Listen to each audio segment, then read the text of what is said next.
Hello, good morning, everyone.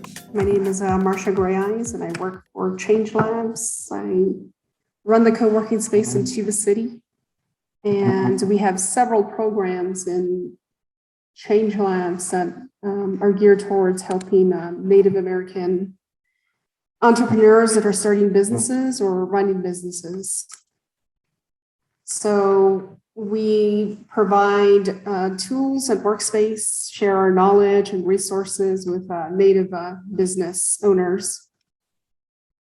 And some of the questions that we get a lot of is, how do I start a business? We offer business coaching hours on Mondays from 11 a.m. to 4 p.m. You can make an appointment at nativestartup.org/events to make an appointment with a business coach on a Monday morning. We also have the business incubator where we select 10 businesses each year to help start up and grow their business idea throughout the year. And we work with them on everything from marketing to doing their bookkeeping and various other things that are related to their business. We touch on some soft skills as well that will help them, enable them to run their businesses. How do I create a website is another question that we get a lot of. You can go onto our YouTube channel where we have more than 30 videos covering social media strategies and how to build a website using Squarespace and various other avenues. And there's a video in there that might help you decide whether or not you need a website at this time. So you can also view that on our YouTube channel under Change Labs. And we have over 30 videos. This particular workshop should be on there in a couple of days or so. How do I get help running my business? We have a co-working space located in Tuba City, Arizona. We're located right behind Denny's on the Hopi side of the reservation, and we're open from 10 a.m. to 4 p.m. daily. And what we provide there is desk space, Wi-Fi, color printing, various other equipment. And we also offer monthly training in terms of workshops. Today's workshop is one of them, and we try and do it bi-weekly. We also have an app called Res Rising, where a business can put themselves on there. It's like a yellow page. We have over 630 Native-owned businesses across the Southwest on the Res Rising app. So if you want to add your business, please feel free to do so. The idea behind that is, let's say that you're in Tuba City, you're looking for a caterer. You could put Tuba City caterer and all the available businesses that cater food would show up. If you have any more questions, you can email me at marcia@nativestartup.org. And for this webinar, stay on mute until Q&A. If you have any questions that cannot wait, you can type your questions in the chat box. And this session is being recorded for YouTube. So another announcement we have is we are hiring. You can visit nativestartup.org/jobs. We're looking for a community advocate and communications and brand manager. So if you're interested in any of those positions or know somebody, please refer them to our nativestartup.org/jobs website.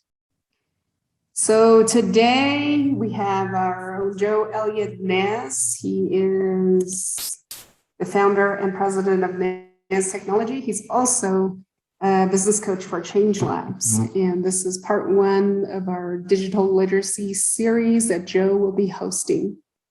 And I'm turning this over to Joe right now. Hey, Joe. Okay, thank you, Marcia. Appreciate that. All right, so let me go ahead and get my screen shared. All right, so today's literacy training is going to be on how to use data analytics for your business. And let me introduce myself. Yat Joe Nez Bibitoni Basischin Aro, Zaiskini Dasache, Sinjakina Dashnala. And I am the current owner and CEO of NES Technologics LLC. And we specialize in IT support, network support, and as well as web development, graphic design, and other technology needs that businesses and enterprises need help with. And so for today's training, we're going to focus on how to use data analytics for your business.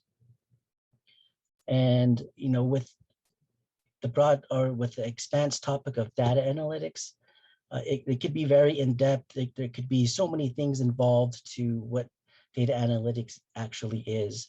But for today's lesson and training, we're going to kind of go over a broad overview of just the basics of data analytics and how to apply it for your business. And we're going to be looking at Google Analytics for websites, and as well as data analytics for social media platforms. And those are the most typical data analytics that you would use for a small business. You know, as you would grow and kind of expand your business, you know, you'd probably go more in depth and look at more in-depth data for your business. And so for this training, we're just going to look at the broad view of data analytics. And so then I'm going to go on, and I want to go ahead and ask a question. And, you know, what is data? You know, and I kind of want a little bit of participation amongst the audience. So if, you know, if you have an answer, go ahead and put it in the chat, and we can go ahead and talk about that. And so for yourself, what is data to you? You know, is it just a definition of data that you have in mind, or is this something else that what does data mean to you? So go ahead, and I'll give you a couple minutes in the chat window just to go ahead and type that in, or if you're on the road, go ahead and just unmute yourself and just kind of give us what you think about what data is.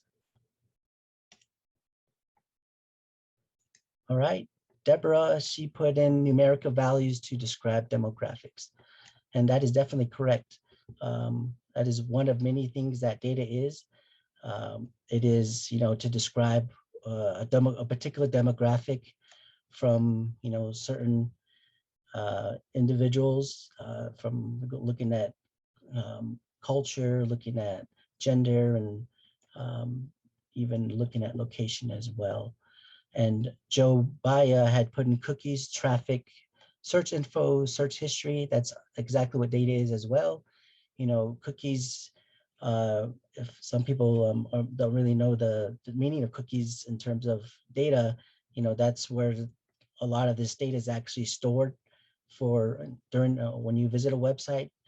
That's how they're able to obtain value and data from your browsing and how you interact with their website. And also the search info, you know, when Google, whatever you input into Google, it's put it into a search repository, and it's collected that data, and, you know, it uses that data for you know, for the future and present, as well as search history. Exactly. And Josh Lucio put in quantity and qualitative information. That's exactly data as well. You know, that's more of the definition of what data is. You know, data, it can be quantified. Well, you can look at data in its broad, just looking at numbers from whatever information you're gathering. And Christine said information, exactly. Data has information, and, you know, data, you know, includes information that we would need to actually put it into a clear picture. And Jonathan Yazi had data to me is information that is gathered and shared to make up charts and stats. And exactly, that's exactly what data is as well. And Malcolm put information that's collected. And so if you could all kind of look at all the answers, and they all have that same aspect of information. You're collecting information, and you're looking at different types of subsets of statistics that will determine what data is. And so for me, what data is, I put it into three categories. First one is information. Information can be used as a basis for reasoning and calculation. Also, information is data formatted in a manner that allows us to understand what the meaning of it is. So, we need a lot of data to give us some context to the information that we are gathering. So, data includes a lot of information that we can obtain from certain, information gathering like surveys or in our case, websites or social media. And so, data includes information. Another one that we can break it down to is it is measurable. To measure, we need to estimate or assess the extent, quality, value, and effect of the data that we collect. So to best measure the data that we collect, we need something to compare it to, which will give us a better assessment of the information gathered. So data can just be numbers and information, but we need something to compare it to. We need something to measure it to. So without that, we don't understand what information we're getting it from it. So, we need all those information. We need the measurables. Also, the last thing is, it's statistical. Data is statistical. One moment. With all the data we're collecting, we need to analyze it. We need to break it down, which will provide us with valuable information. We can use different calculations that give us different answers to some of the questions that we ask as a business. With statistics, we can use data that that's given to us, and it will produce some probability and some forecasting as well. But, we need a lot of data to give us that precise interpretation. The data that we're going to collect, the more data that we have, the more context we can use, and the clearer the picture of the answer that we're trying to find becomes more clear. And, what type of data? So we as individuals, we have almost an unlimited amount of data associated with ourselves. This data is of little use to a business in its raw and unorganized form. So it is not until the data is actually formatted or compiled into something meaningful that a business can use this information regarding certain individuals. So for example, suppose a store called All Around Outdoors is collecting data about its customers from a loyalty card program or from an online customer survey. So for instance, they're going to collect the account number, the age, the gender, the zip code, how many children they have, the marital status, and then the last purchase. And using this data points, we just see, just information. But with this piece of data alone, it's not particularly useful to All Around Outdoors. It's not until the data is actually compiled that All Around Outdoors begins to get a good picture of the customer behind account number 1, 2, 3. So transforming this data into information, All Around Outdoors is able to know that this customer is married. He's a married male who has 2 children and enjoys to fish. So, we're using these data points to kind of gather a story about this individual and to, help us determine how can we market to this individual, what do we know about the individual, and, how can it benefit our business and, give us extra sales. So now, we also know that he lives in 87320, which is Mexican Springs, or also known as Nakaibito. And, since he's more closer to Gallup, he's more likely to shop at a store here in Gallup, which is where All Around Outdoors exists. And so, just knowing that information, gives us that clearer picture.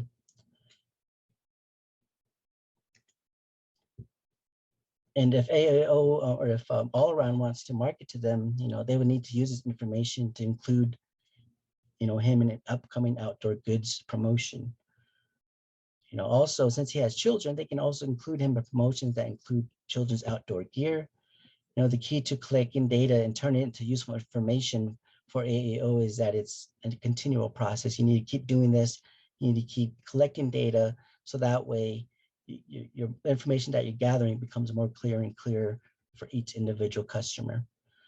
And so I just see, customer number 123 came back again.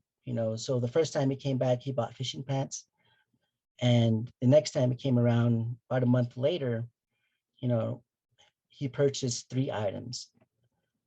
First one was a toddler fishing pant, size 3T, the youth fishing pant, size small, and then the fly fishing pole. So using that information, we know that he probably bought his 2 kids aged from 3 to 8 years old just because of the sizing that he purchased. And, just because of the items that he had bought. So that tells All Around Outdoor that their marketing is working because, they were marketing to him. Maybe they're saying that their fishing poles are on sale, and maybe they included if you pay $20, $25, you'll get $5 off. And so that's why he decided to buy fishing pants for his kids. And so using this, every piece of data collected will be useful for All Around to give more and more information about this particular customer. Now imagine this data is collected on every other customer for every purchase over a period number of years. The quantity of raw data that they collect is huge. And for the challenge that AAO or that All Around has is how are they going to store that data and in what manner? And how are they going to actually turn around and use that information to be beneficial for the business? So I kind of want to do a little activity, and I want to look into, what you guys think about this scenario. So All Around Outdoors, another customer comes in, number 567. The individual's age 20, the gender is male. The zip code's 87313, which is Crown Point, New Mexico. And this individual has no children, is single, and the last purchase is climbing gear. So based off of this data alone, what can you conclude just based on what you see here? And you can put that in the chat box. Just kind of going back to what we, I showed you with the data sets that you were introduced to, and kind of the picture that was being brought out to All Around, just using this data that you see on the screen, what can you conclude from this? And, I'll give you about 5 minutes to kind of ponder and think about, just what you see here. Josh, this risky individual will need life insurance.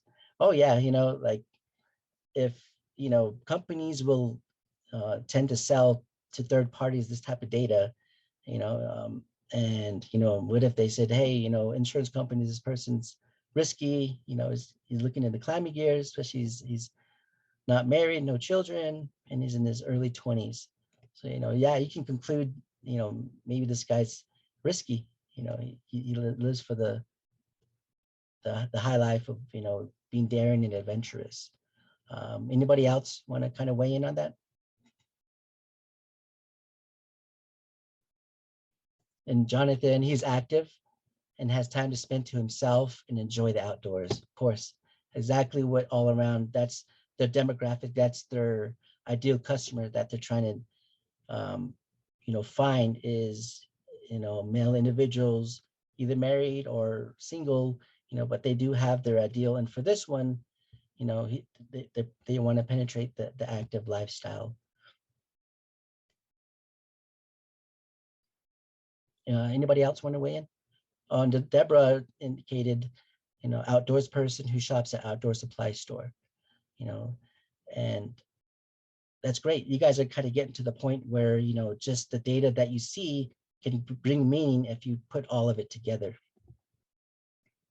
Anybody else want to weigh on that? Anything? Money to spend, single, outdoors, exactly. You know, these are the types of individuals that they're trying to find and seek out and market to. Exactly. Climbing gear is expensive. Where's he getting the money? You know, maybe he has expendable income.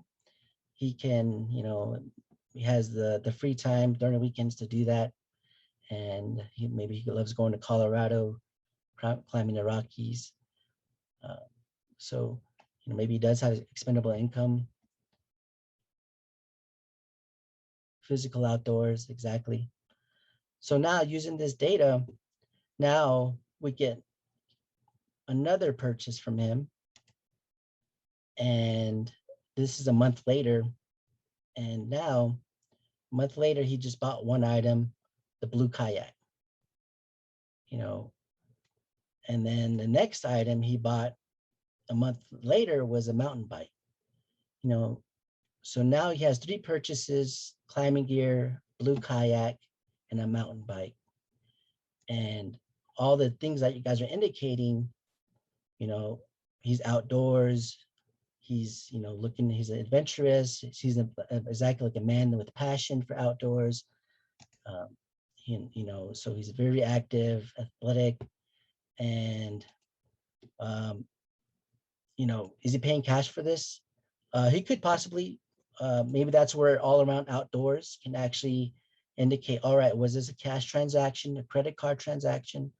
And getting more data will help them actually look at, is that, you know, a credit purchase or a cash purchase? So that lets them know that maybe he's risky and putting all on credit cards, and he, you know, looks at, you know, life as it's just, you know, you only live once and somehow I'll pay it back. We don't know, but all around outdoors, you know, as they start to gather more data, they can actually include that in their survey or include this in their data sets.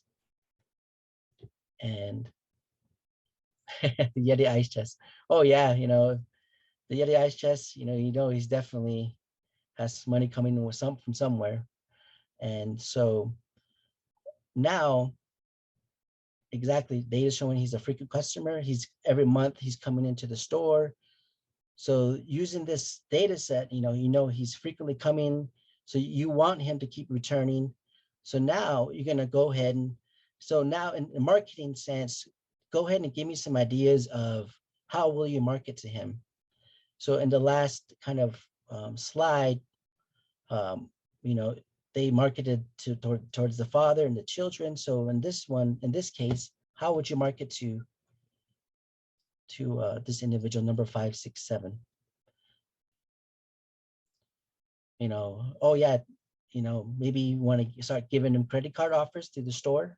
Maybe the company all around can start looking at third-party creditors, and maybe they can team up with them and start offering credit cards with lower interest.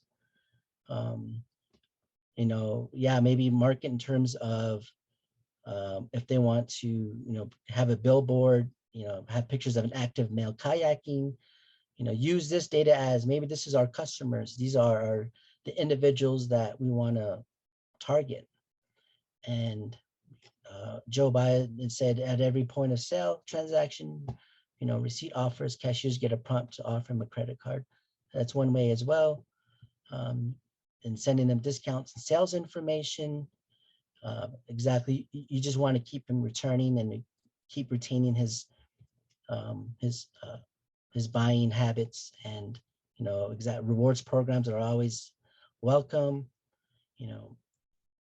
And also, you know, yeah, marketing other companies, solicit him offers from the brands that he's been purchasing. Yeah, so that's another data set that you can take a look at and maybe add to what they're looking at.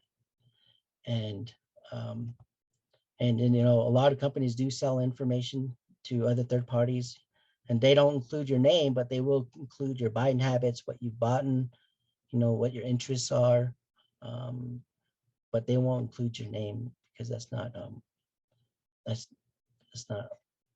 law applicable. And So now that we know how we could market to him, now what shouldn't we market to him? So this type of engine, what don't you want to market to him? If you kind of look at the climbing gear, the kayak, the mountain bike, just kind of looking at this individual, what wouldn't you not market to him? Like in the last slide, we saw him purchasing fishing gear, and then the kids had fishing gear. So, we tried to market him more towards being the fisherman. And in this case, account 567, what should you not market to him? So that way, as a business, you don't want to just send him a lot of information, because that can turn away potential customers or returning customers. So you want to find out who your exact customer is and just give him the information that he wants and looks like he'd be attracted to. Josh said family items. Maybe he was looking at some gifts for some family members that he wants to come with him. But then again, he's at that risky going climbing, going kayaking and mountain biking. So, maybe that's where not his mindset. So, understanding that data set and saying, all right, well, maybe we shouldn't try to give the family route. What else do you think we shouldn't market to him? Yeah, market indoor items. Yeah, like since he's always outdoors, you don't want to sell him the, items that, as an outdoors store, maybe you do have select indoor items, but definitely you don't want to send that to him. Peloton bike, yeah, there you go. Exactly. He doesn't want to be stationed and pretending he's on the Tour de France, riding that Pelican, trying to outbeat Lance Armstrong. And anything else that you think we should market to him? And kind of think of in the outdoor, what other products and goods do outdoors sell? Tobacco products. I haven't really seen any outdoors selling tobacco items. Is right now you kind of want to think of if all around outdoors was your business, was the store that you owned. You're trying to identify your customers and the do's and don'ts of what not to market. Tents, cargo gear. Yeah, cargo gear. Maybe he doesn't have a truck. Maybe he just has a Subaru. You can potentially sell him those. All outdoors, get him interested in other activity. There you go. You can maybe try other items that follow. So he loves to climb, kayak, and ride his bike. So what within that genre can you sell him as well? There's one more thing I'm kind of looking for that we shouldn't sell him, that we should just stay away from, because just of his buying habits. I'll give you another couple of minutes and then I'll go ahead and disclose that last one. All right. So one thing, kind of looking at his buying habits, he seems like he's the outdoors person, but he doesn't seem like the fishing and hunting type of guy. Maybe he doesn't like to harm animals. Maybe he's one of the guys that just loves animals and just subscribes to PETA, and he believes in animal cruelty, so he doesn't want to kill or harm any animals. And just based off what he does, it's a sport, but he loves outdoors and enjoy nature. Maybe it wouldn't be a good idea to start sending him, catalogs of Remingtons and guns or even bows and arrows, or even maybe fishing. So looking at that, just that'll help you gather information of what you want to market to him and what you don't want to market to him. And this kind of activity, what I wanted to kind of get you to think about is, how to actually compile data. We need to compile data to create certain assumptions for different scenarios. we want to look at what data that we have, what it could be used for, and in what scenario can it be best used for to help us create a picture, clear picture of our customer or our client. So now we're going to take a look at how to analyze data using online tools from different sources. So we're going to look at data analysis from websites. So the different types of website platforms, you know, there's quite a few out there. There's now that it's always ever growing. There's new ones coming on, but the kind of the four main ones that I've known of that people use most often are WordPress, Squarespace, Wix, the GoDaddy website builder. Another one too is Drupal. Those are all kind of the main website development platforms. And all these ones are more the builder platforms that you don't need a lot of coding to actually produce and to actually get a website going. They already have built-in platforms for you to just to build on. So using those kind of websites, we're able to use data analytical tools for that. And you know, there's a couple of them that are out there for websites. One of the main ones that is out there and I use most often is Google Analytics. And they just recently came out with a new toolkit called the Sitekit. And that integrates very easy with WordPress. And I was shocked to see that, you know, how easy it was to actually get that implemented. And because when I first, you know, started putting analytics onto websites, it took quite a few steps to actually get that going and actually get your website to integrate with Google Analytics and then read that data from your website. So I was pretty excited that actually that process is a lot simpler now. And you know, I'm very happy because there's, you know, a lot of people that are getting their websites developed, but that disconnect from Google Analytics was pretty hard for them to integrate. But now, you know, it's a lot easier. And if you know, maybe some of you do have websites, maybe WordPress in particular, you know, and you want to get Google Analytics established on your website, I'm going to go ahead and actually show you that coming up right now. So, you know, using Google Analytics, you know, this demonstration is going to be with WordPress. You know, I would go and show all the other platforms, but I would take up most of the day if I were to do that. So for now, we're just going to take a look at the WordPress website integration because I think over 70% of websites are all built on WordPress now. So I thought that would be suitable for demonstrating how to actually integrate that. So give me a moment. Let me go ahead and pull up my website information. So for this demonstration, I created a website just to kind of give us an idea of, you know, how we can integrate it with WordPress. So I just got one that was already pre-built. Okay, let's see. I got a question right now. Are all these builder sites solely online or cloud-based? Are there some free builder tools out there like open source software that is downloadable and usable with Mac, Windows, Linux? With that question, right now all these builder sites are all cloud-based. And so in order to actually get one of these websites built, you need a couple of things. You need first a domain, and then also you need a web hosting platform. So there's others out there like HostGator, GoDaddy, Hostinger, Bluehost.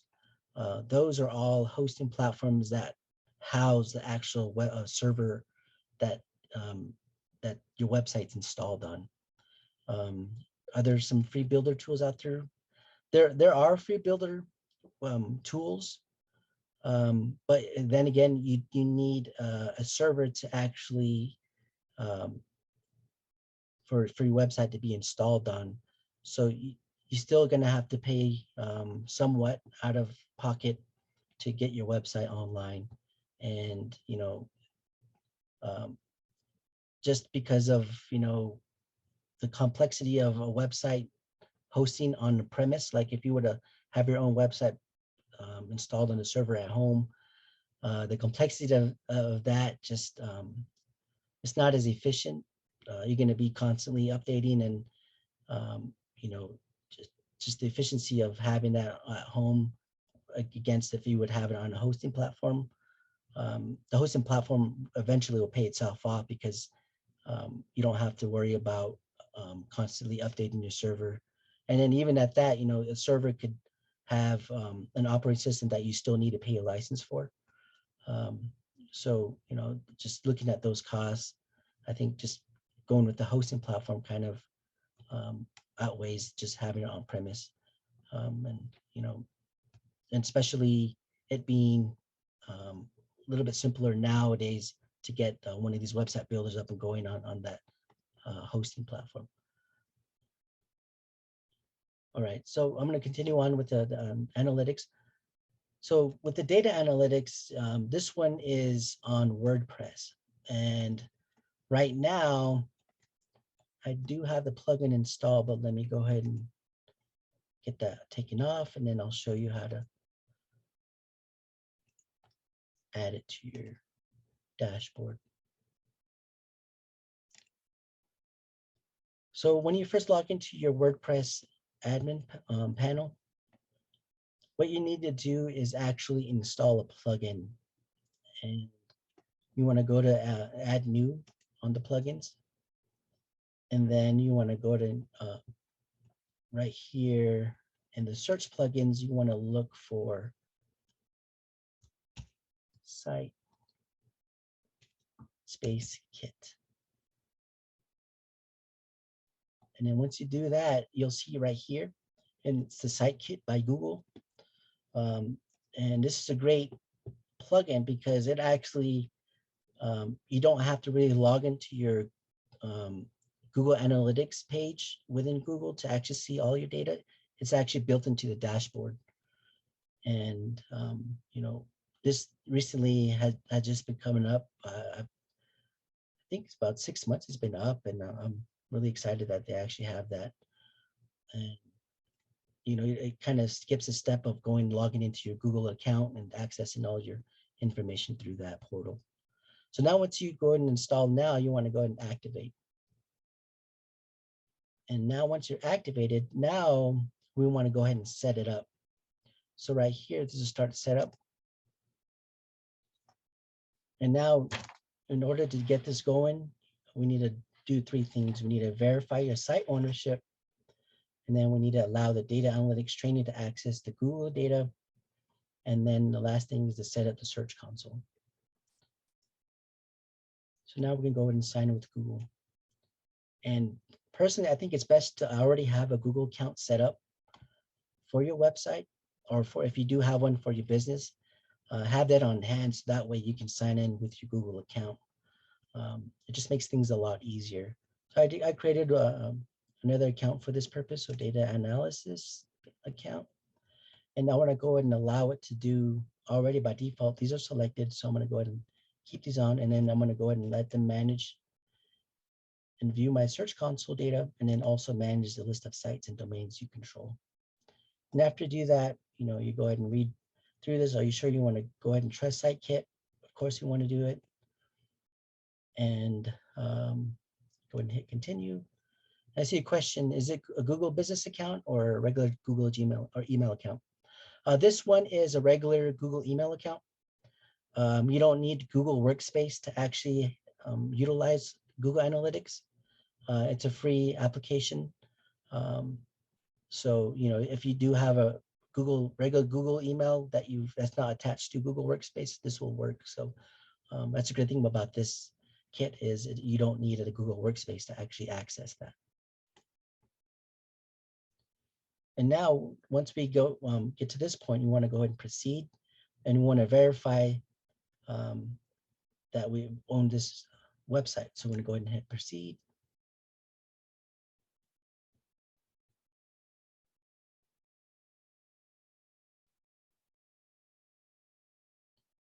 And then now I'm going to go ahead and allow it.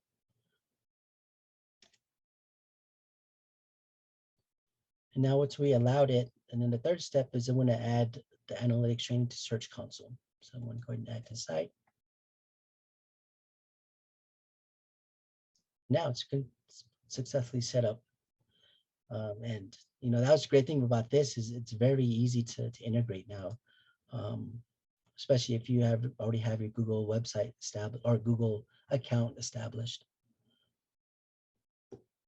And then now that this is connected, now what we can do is there's other options that we can add to the site kit. The other one, that's most important is the actual analytics itself. So we want to go ahead and connect a service right here within the dashboard. So we're going to go ahead and connect service. And then we're going to go ahead and allow it to choose this account again. And then now we just want to go ahead and allow it Google Analytics data to be accessed by SiteKit. And then now we're going to hit continue.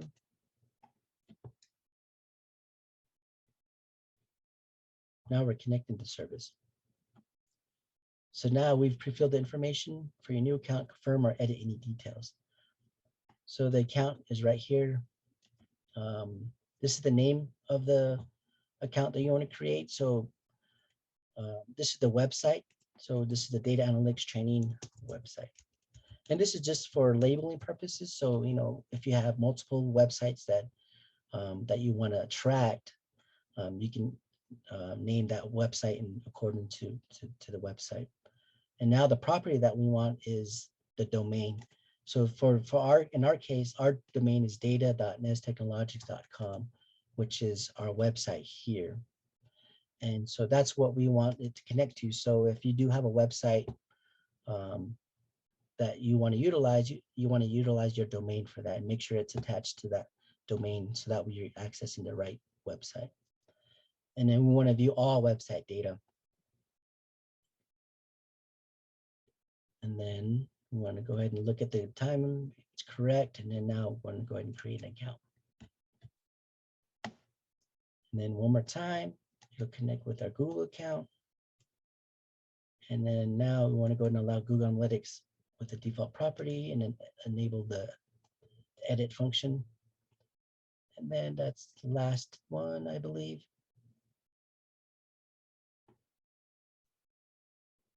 And then Joe Baya asked, is this what people advertise as SEO services? SEO services a little bit different from Google Analytics.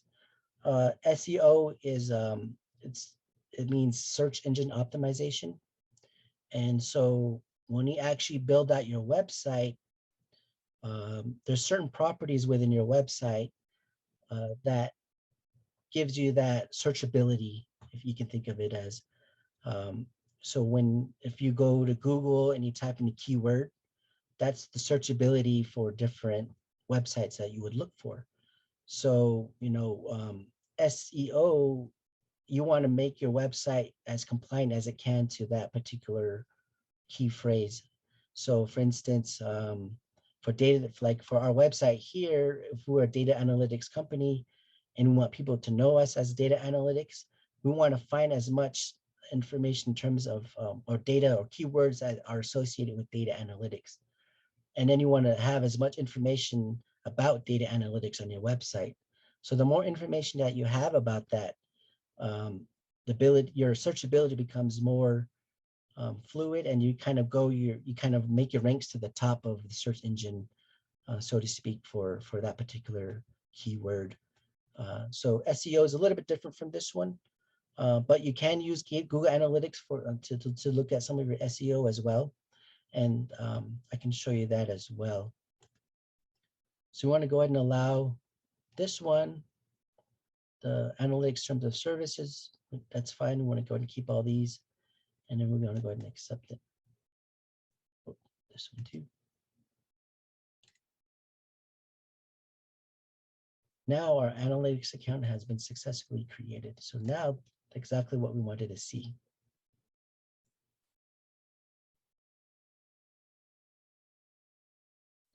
And so when you first set up your Google site, it takes almost 24 hours for it to actually go through, your whole website and actually analyze and start obtaining data.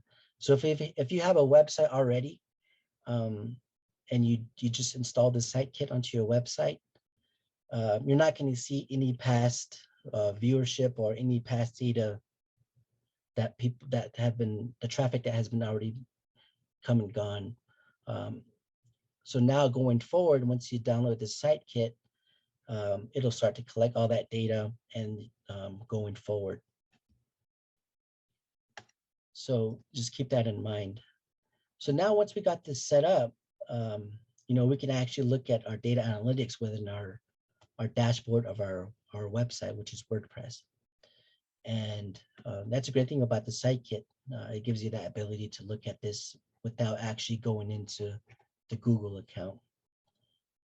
And so let's say that, we want to look into our actual analytics page. So where you would go is you would go to analytics.google.com. And once you're there,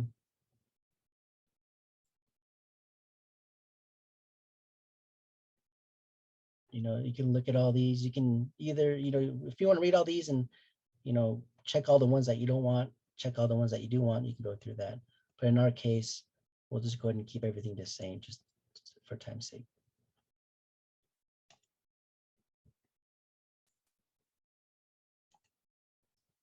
So now that we're here, if you have multiple accounts within your website, you'll see it here. And so, so if you see the data analytics training website, so this is one of them that you'll see. But if you have numerous websites that for your for different websites, all the accounts that you built, you'll see them here. And then so these are the properties that we're looking at. And so right here, all the website data is where we can actually look at some of the users, their sessions, and their bounce rate and the session duration of your website. Since right now we don't have any results coming in, we're not able to see anything as of yet. But I'm going to go ahead and show you a little bit of mine.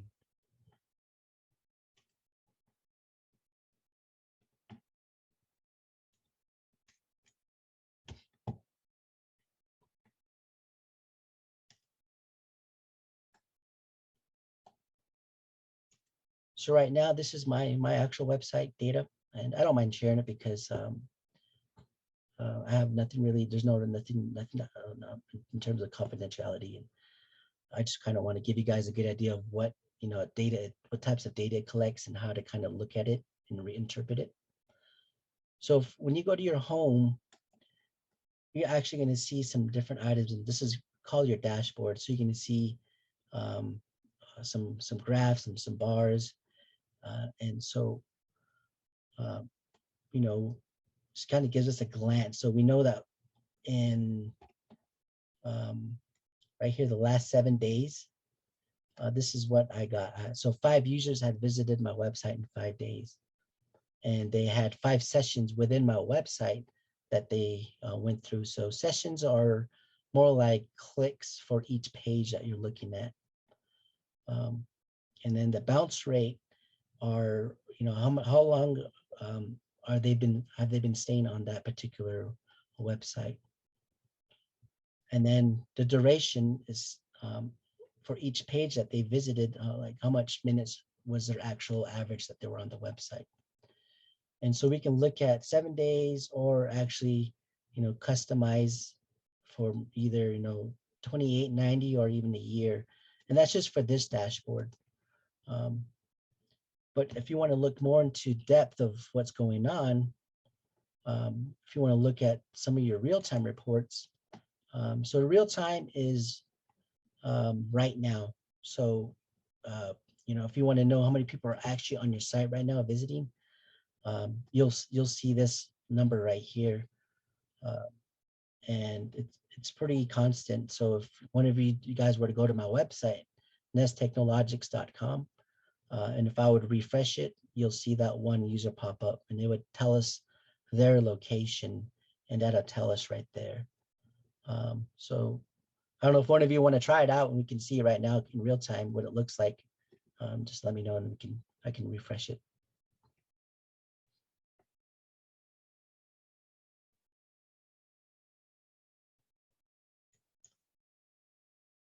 So in real time, you can look at a couple of items, their location, where they're from, the traffic sources.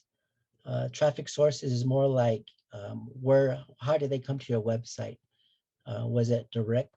Was it organic? Which means did they, go to your website automatically, maybe from a business card? They typed it in, and see right now I got 2 people hit, and right now they're on my website, and it came pretty instant. Somebody asked to put it on the website, so let's see.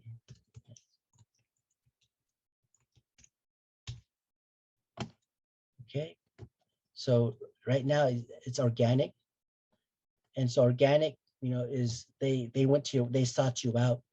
They either typed your website into the browser and hit enter, or they found it on Google and they clicked on it. And so it's telling us where how that came to be and how they got to your website. Another one's locations. It'll tell us the country that it came from. This one says United States, one says Alaska.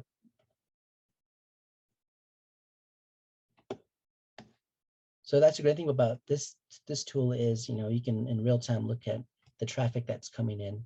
So right now there's actually 3 people on the website.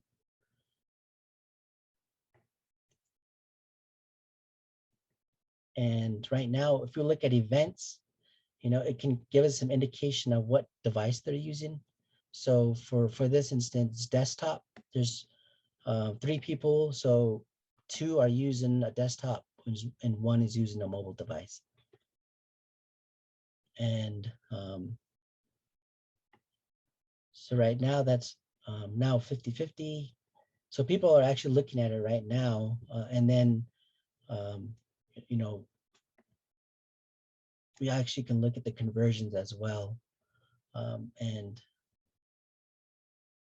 the great thing about this Google Analytics, it has actual videos of what each item means and how you can interpret that data. So that's what's great about Google Analytics is it's on the go learning. So if you're not sure what it means, how to interpret that data, you can use these learning tools to help you actually understand and interpret that data. And then Josh Lucio asks, is it possible to crash the site? You probably could, but depending on the server and what server you have, you could actually crash somebody's site. That's I think they call that DDoS, where they're constantly pinging your website or getting a lot of traffic in there, and they can actually crash it. But there are safeguards against that, so you can actually install some third-party applications to prevent that. I think you can look at Cloudflare. Cloudflare does have some safeguards against that. So if it recognizes, it looks at those types of attacks and says, all right, this is a potential DDoS, I believe it's called. And from there, they'll just cut that IP off and block that IP, and then you won't be able to do that no more. So there are safeguards in regards to the website crashing. And now, we're going to look at audience. So, and this time, so the audience, this one is not in real time. This one we're going to look at in terms of duration. So for this one, we're looking at from Wednesday of last week to today or yesterday. So within 7 days, 5 visitors came on, came on, 5 were new. So that tells me that 5 new people have visited my website, and they had about 15 page views. And so good thing about this, it can give us some demographics. It can give us their language. They're all majority of them are English. The country, if you click on country, 3 of them have been from the United States. One is France, or one is Canada, one is France. And as you kind of look at, your website, you'll start to notice other countries on your website. And those are potential bots or people that are trying to infiltrate your website. And I do notice on my website that happens frequently. It's like maybe once a week somebody would try to go in and try to infiltrate my website, and that's just because WordPress has a default kind of how to get into the back end. But that's why it's important to establish, a strong password, strong username, and also maybe two-factor authentication, so that way you're not capable of being hacked. And you can also look at city, where are they from? 2 of them are not set. Those are probably the ones from out of the country. One is from Waterloo, one's from Gallup, and one's from Las Vegas. And then we can also look at browsers, what browser are they using, what operating system, and then also the service provider. A lot of the service providers, depending on who they use, it won't show that because it blocks from being from that data being obtained. And Josh had asked, would this also show is that VoIP? Is that what you were talking about? Is it voice over IP?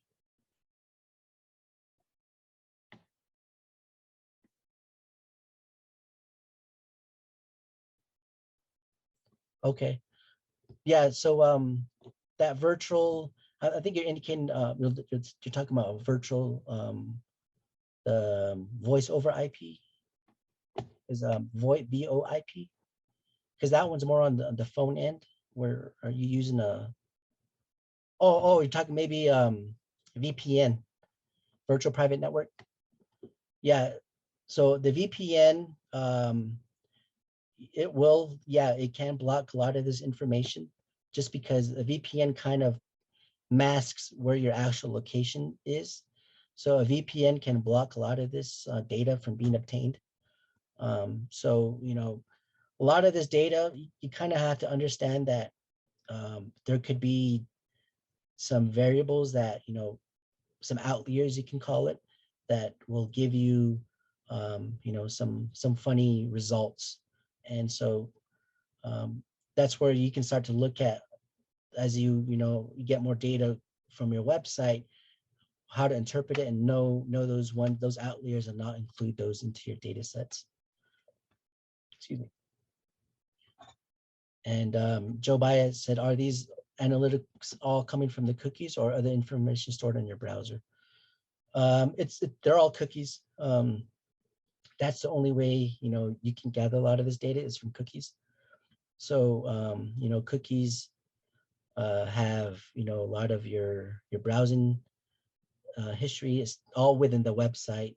They can't, look at your browsing history from other websites. It's only pertained to the website that the cookies embedded in. Is this why most websites that you go do not ask you to accept the cookies policy? Yes, exactly. So now that data has been really kind of, people are respecting data privacy. A lot of industries are putting that notice out that they're collecting information about you, because now cookies are getting more in depth and they can obtain a lot of data. That's why they put a lot of those indications that, hey, this is the information that we need. A lot of it's all diagnostics for on end. So if something crashes, we want to know how it crashed. Some of them are saying we want to know you more. This helps us better determine who you are. So they all have their different terms and conditions for cookies and the cookie policy. And when we go into a little more of the analytics, so now we can look at the demographics, the overview. So, you can look at different items within the demographics, and you can actually add more fields within this. So right now it's only getting age and gender. So right now, there is no age data that was coming in from the website. So I can actually maybe take this back a year and see if anything came out within a month. Nothing, maybe a year.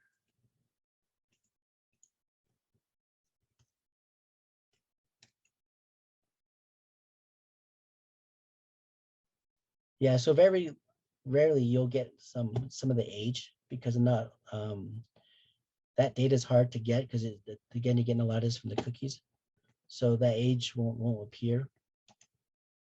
And then same with the gender. That's just all like we can ask for a lot of this information, but you know if we do that, we do have to put some policies on our website indicating this. We're trying to, you know, gather demographic data in terms of male or gender and age. This one, you know, interests. A lot of these you would have to automatically set within your analytics. So some of this, on like if you just install data analytics on your website, you won't get unless you actually enable it and add more of that to your website. And you know, right now for time's sake, we don't have enough time to go through everyone. So I just kind of wanted to show you just the brief overview of how, you know, how you were obtaining data and looking at this. And so for browsing browsing history or looking at browsers, this one, from my instance, you know, if you're looking at your website, you want to know, you know, who the users are and what, you know, what browser they're using. So in our case, you know, a lot of them use Chrome. So we know that, you know, majority of them all use Chrome. You know, that tells us, you know, they either have a Chrome browser installed or they use an Android from that. And actually, we can actually add a segment. And then if we look at right now, just all the tablet and desktop traffic, it'll tell us what, you know, so 311 of them are all tablets and desktops. And then 16 or the rest of them, 48 of them are a different device. So, you know, you can really, you know, what you're trying to do is look at all the data that you have and how can it benefit your business. Like, all right, you know, if you have an e-commerce website and you notice you're getting a lot of glitching, you know, there's a lot of bugs in there, you know, all right, well, you know, what's going on? Why is, you know, why there's a lot of bugs going in on? And so you look at your browser and look, all right, what browsers are they using to access my web application? Because some web applications are suited for different browsers. So that's where maybe where this information can come in handy on that end, is looking at that. If it's, you know, where is the glitching coming from? And then let's see what else we can look at.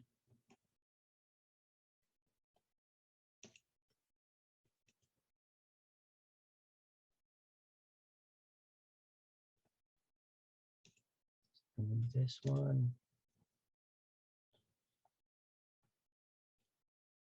I know some of this might look a little intimidating, but you know, once you get it set up, you can start to really play with it and just kind of take a look at each individual item. And Google has a very, you know, good way to learn how to use it. So like if you want to know what total unique searches is, it'll give you a little overview of it. It says total unique searches is the number of times people searched your website. You know, duplicate searches within a single visit are excluded. So, you know, so if you want to know what some of these numbers mean, you can kind of highlight the word and it'll actually give you some interpretation of what that data set is. Josh asked, are website platforms designed to be compatible for desktop and mobile devices? Majority of them are. So like with WordPress, it is a web responsive website. And what that means is, you know, it doesn't matter which device you're using, it will change the sizing and, you how your website looks to based on the resolution of your screen. So, that's what you want nowadays is a website that's web responsive. So I know WordPress has that capability. Wix has that capability. And then also Squarespace, I believe, has that capability as well. So a lot of them, all these, the platforms that have been on the industry for quite some time, they all adapted to that web responsive. And that's a great thing about, using these platforms is that ability. Because if you were to build your website on your own using, HTML and CSS, you would have to integrate that code into your website. And that's just very time consuming. And so, especially being small business owners, we don't have the time to learn all the coding and learn all that. So, some of these website builders are the way to go for that. So this is kind of the broad overview of some of the Google Analytics portions of for the websites. So now I kind of want to go back into looking at, data analysis from social media. So social media platforms that are out there are Facebook, Instagram, Twitter, Snapchat, and the platforms, right now, I think Facebook, Instagram are the top two for small businesses to utilize. Twitter is not very, business in terms of, how much data you can actually attain from it. And same with Snapchat. I know TikTok's been on kind of growing a bit amongst a lot of users, but the analytics from that standpoint haven't been integrated as much as it should be as well. So I know they're working on those, but right now it's going to take some time for those to appear. So the data analytic tools are used, for Facebook is the Facebook page insights. And then for Instagram is the Instagram post insights. And then for Twitter is Twitter analytics. And then for Snapchat, sorry, they use Snapchat insights. And with that, it's exclusive only to influencers. So, you can't just be regular Joe Schmo and, want to use the Snapchat insights. You actually have to be an influencer, what they consider an influencer. So if you have people, a lot of followers and, they'll give you those insights, but just right off the bat, you're not able to get that type of data. And so for our case, we're going to go ahead and look at using social media analytics for Facebook. So we're going to look at the Facebook page insights. So let me get that up. Again, we're going to go ahead and use my website or my Facebook as a kind of an example. All right. Joe Baya had asked, is all this info and data regulated and related to the FTC, FCC, and net neutrality? No, this is not. There's no really regulation and enforcement for, all this data collection. There is to a point, like in terms of like personal information, like credit cards and health information and, maybe where you live. And, that type of data is actually regulated and it is protected. But there's other things like maybe your browsing history within a particular website, what you purchase, things that you've bought from different stores. All that is not regulated because we kind of accept that those terms and conditions as we actually go to that website because we're allowing that website. We want to go to that website, and it's kind of like even like a private business. If you're going into that private business, they have their own terms and conditions of what you can and can't do within that business. I know, the net neutrality has been a big issue, especially amongst even like government agencies, on what they're looking at in terms of like with Edward Snowden and what like some of the big internet service providers are gathering. Um, you know, that is something to look into, but right now, I think some of those big companies are allowed to retain that data. All right, so kind of moving on to the Facebook, I know the page insights. So if you have a Facebook page and it's considered a business page, you'll be allotted to this Facebook Business Suite, and this is where you can actually promote some of your posts, look at some of the page insights for particular posts, and so like for instance, we'll look at some of the insights that I have. So if this is again from 1 week. So within 1 week, my Facebook had about 2 reach, and I had about 14 page likes. And I'm not very interactive with my Facebook page as much as I should. But again, a lot of my customers haven't been through Facebook. I haven't got any customers through Facebook. All my business has been, through referrals and through business to business where I wouldn't actually met them in person. I do want to, get this going again, but some of my time is prioritized to different items within the business.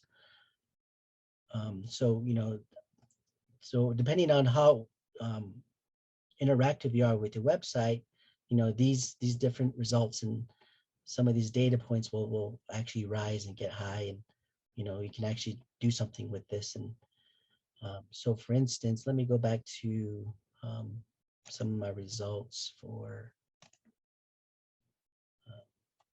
an actual ad that I had put out. So I did do one Facebook ad like in 2018. And that was when I first started my business, and I wanted to, get some business in. And I also do, I do computer repairs. So that was one of my, this was one of my promotions was for Christmas. I called it the Xmas sale. And I created logic member pricing and kind of different ways to sell to my potential customers. So looking at this, I spent $20 on this ad, and from that it reached 27 people, and all 27 were organic. And then 45 post engagements. So what that means is, when they engage with the post, so 30, I mean, like 31 people actually reacted to the post. So that meant I got some likes, some ha-has or some sad face, whatever. It did got some reactions to it. And then the other one were 14 shares. So, 14 people had shared this post. And this actually, when you create an ad, it asks you, where, where you want to solicit your services. So you can put a radius of the area that you want to solicit to, because you don't want to solicit to people in Albuquerque or Flagstaff, because there's already competition over there. So you could get lost in translation if you would do that. So with this ad, it actually reached 812 people. So out of that 45 engagements, it reached 812.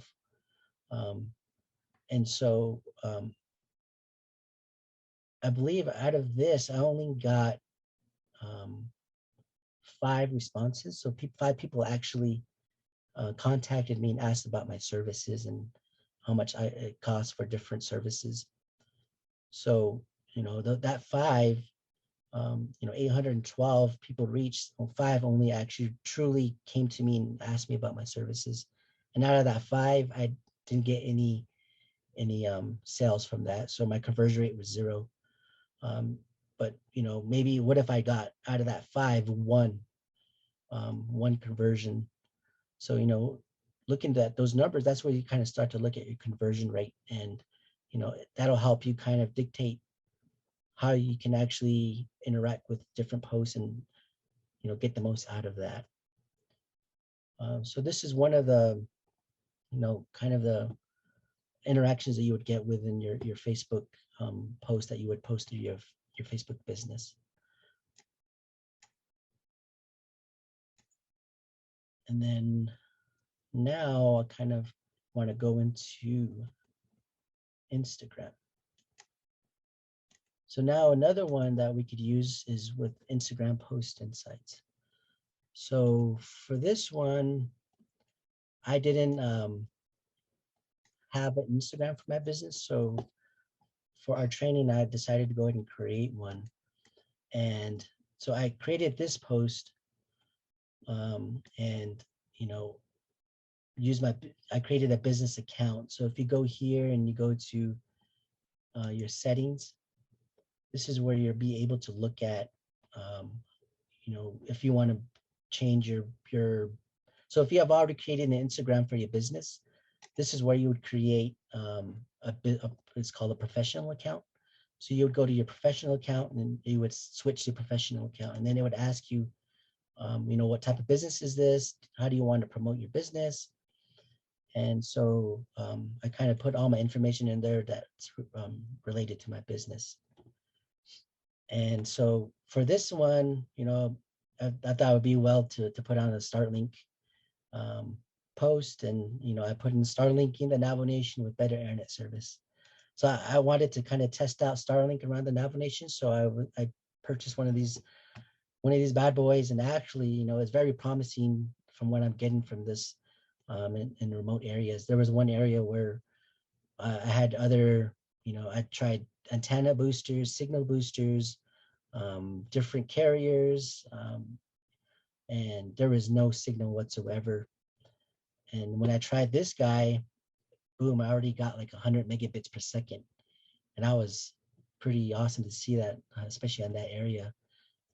But they're still in the beta phase, and they're still looking at fixing some of the bugs that they have. Because one of them was it wouldn't stay fully connected for 10 minutes. Like 10 minutes it would drop for a minute, then it would reconnect again. But now when they installed all the other satellites, I think 2 months ago, now the actual connection has been a lot stronger. So for this one, when you actually do posts for Instagram, the best way to tag your posts are through what's called hashtags. So when you hashtag a particular word phrase, it actually, within the search function, that's where you can find that particular post. So this one I created pound Starlink and then pound 100 megabits per second on the res. And so, as a business, you want to kind of post different things about what services you provide, maybe some things that are going on, things about the business. And when you do that, you can look at the insights. And so with this insight, right now I had 4 hearts, and then 1 person saved it, and then 1 profile visit. And through the discovery, it looks at the counts reached, your impressions, and the follows. So, accounts reached is the number of unique accounts that have seen this post at least once, and then the reach is different from impressions, which may include multiple views of your post by the same accounts. And then impression is the number of times your post was on the screen. So maybe somebody was swiping through and they seen the post and they seen it. That's an impression. And follows is how many accounts actually started to follow you after this post. And for this one, I had 4 likes, and then 1 actually interacted with my profile. And so out of that, I had 2 follows. 2 people had followed me, and then I had made 25 impressions. So people was scrolling through their phone, and they've swiped by my post. Either maybe they kind of threw up their phone and it just bypassed the screen, or maybe they saw it, read it, and engaged with it. So that's kind of some of the post insights that you could utilize with this. So for instance, maybe I was going to sell if we go back to outdoor, all around outdoors, and they wanted to create a post for their Instagram account, and maybe they put out an ad within the Instagram, but not the ones they paid for, but just something that, you know, it says 50% sale, come on over, buy one get one free type of deal. And they put this on there. You can actually look at that and say, all right, we had this many interactions, and then, you know, maybe 10 people followed through on those interactions, and out of that 10, maybe 5 were sold. So, you know, out of 100, that 5 that converted, that's a 5% conversion rate. So, you know, if you want to maybe have 10 sales, you know, your conversion rate, or you want to have at least 200 interactions, and then that would equal up to at least 10 conversions where you would actually get those sales. You know, looking at those numbers and, you know, conversion rates can actually help you determine your goals for your business, and in terms of if you want to get sales or if you want to get some interaction within your different social accounts.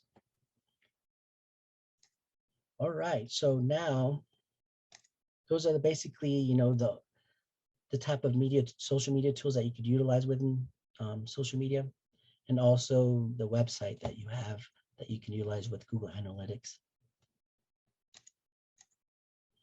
All right, now I'm going to go ahead and open up for some questions.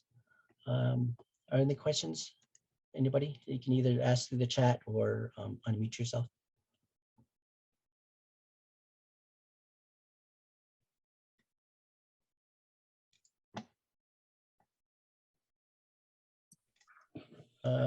Joe, this is Joe. Yes. Hey, thank you. I just wanted to comment and say that this was really nice. This is some information that I don't think a lot of people ever think of, but it's good for us to be aware of it because, you know, as someone who has not launched a website yet, but I have this business that's building, you know, I want to make sure that when I launch the business, it's successful with somebody who, you know, knows how to optimize the website, so that way, you know, it's being shared and viewed with as many people, so you have your biggest bang for the buck, rather than just, you know, trying to do it yourself without really being aware of this. I realize there's a lot more to building a website, especially nowadays when people are using their devices and we get all these notifications on their phones and web browsers. Yeah, like I really appreciate this. So, and then now we got refrigerators and things like that with the little internet web browsers that tell you information and news. So I appreciate it. Thanks. Oh yeah, you're welcome. And you know, it just, we don't really think of all the interactions that we have with our devices as data, but it all is, you know, it's being obtained and collected and used for, you know, it's used for good, for, you know, maybe the manufacturer wants to collect data of their devices, and if something goes wrong and the system had to reboot, why did they reboot, what went wrong? So that's good for that, but then sometimes it could be bad in terms of maybe a company is retaining that data and selling it to a third party because they know that that data is valuable. And then especially now with a lot of smart devices in the home, a lot of that data is being shared amongst not just manufacturers, but also software developers and distributors.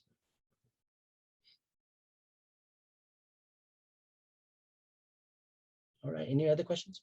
Oh, and Josh Lucio asked, any experience with Facebook fan page?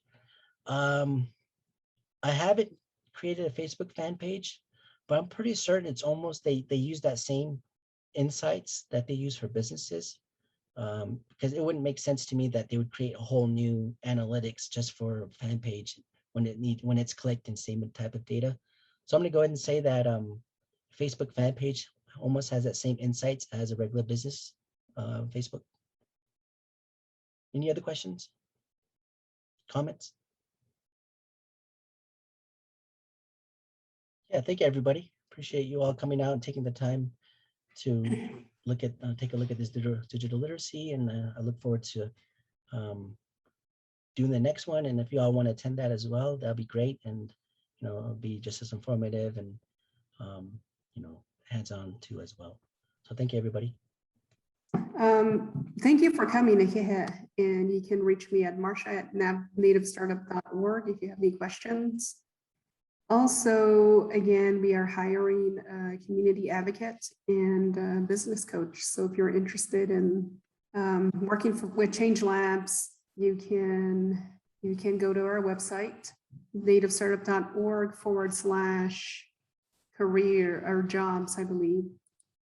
And join us for part 2 of the digital literacy series with Joe next month. So we hope to see you soon. Have a good day and thank you for coming out.